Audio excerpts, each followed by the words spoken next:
trying very hard to take out boards previously lifted so the surveyor can complete his survey of the boat. There are still one or two areas which you can't quite access yet, which we're going to obviously open up today. This will be the third survey that this gentleman's done on the boat, and but because we haven't been able to get in to some access areas since 1823, it's been quite a problem getting into to get the areas opened up. They haven't been. 1823 went in for some repairs, and the deck was sealed, the airboxes were installed, and up until now they've never been exposed, they've never been out. So to be quite honest, we didn't quite know what we were going to find. What we have found has been very, very encouraging. Airboxes were installed out of just cheap wood. That's what's rotten. The actual boat itself is 95% sound. It's absolutely brilliant. The good news is the most important part is that the actual hull of the vessel, the whole hull of the vessel itself, is relatively sound and almost entirely original, right back to when she was built in 1802, I think. Once we started opening up the interior of the boat, which was all enclosed, and this was actually built as a lifeboat, so they had flotation chambers built into the boat itself, which you really haven't got any easy access to. They're completely sealed. But we needed to get in there to see what condition, whether it was going to be good or bad, of those tanks. And unfortunately, when we opened them, we started to find an awful lot of wood that wasn't in the best of condition.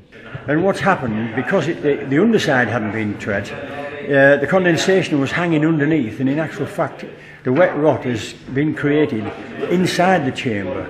The inside of the timbers have been rotting from the bottom, as you can see, and it just, and some of it in actual fact is even worse than this and just crumbles to the touch and just dusts, to be quite honest.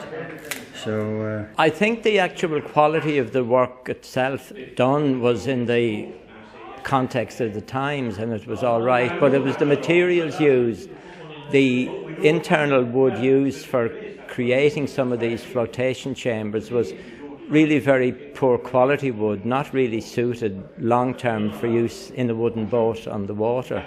And the fastenings the same, they used iron, so they used not the best quality wood, and it was fixed in place using iron nails, and that is really a recipe long term for disaster.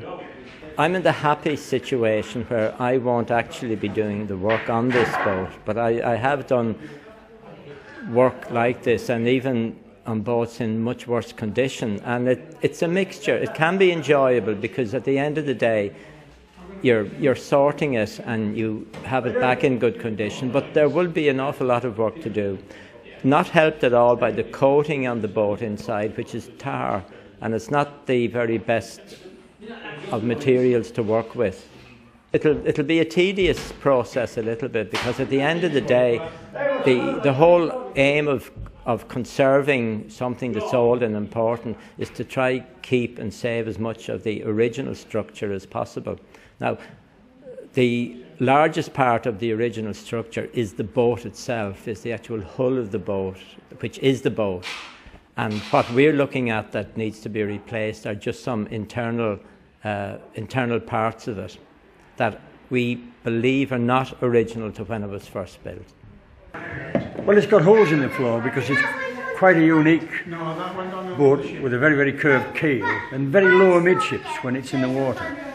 So in actual fact it wasn't unusual to get heavy waves and spray over the side of the gunwales into the boat itself. The men rowing were very often rowing virtually waist deep in water. And in 1823, when buoyancy was becoming unpopular as cork was becoming unpopular as buoyancy, they put airboxes in the boat. And the airboxes, in actual fact, were designed to allow water to come into the boat and go out through the bottom of the boat. We've got 8 relieving holes in the bottom, which go right away from the deck right through to the bottom near where the keel is. May seem strange that you've got 8 holes in the bottom of a boat, and yet it's still a boat. But it worked very, very efficiently, and it got rid of all the water that was swilling around inside the boat. You're able to tell the difference between the quality of the work even done at one period and another and so on like that. And you're able to, if you go through it, in a sense it's like a jigsaw, and it's trying to basically find all the pieces that go together. And you are, over time, able to find out largely what is original, very definitely original, and what was something added on later, or even if there was repair work done, because often they would not use the exact same quality of wood used originally. They might even use a different species of wood, but because it's all fixed in right and painted, perhaps you wouldn't know it. So it's only when you begin to extract stuff, separate one piece from another, that it becomes obvious, well, that piece is definitely original, but we're not so sure about this piece.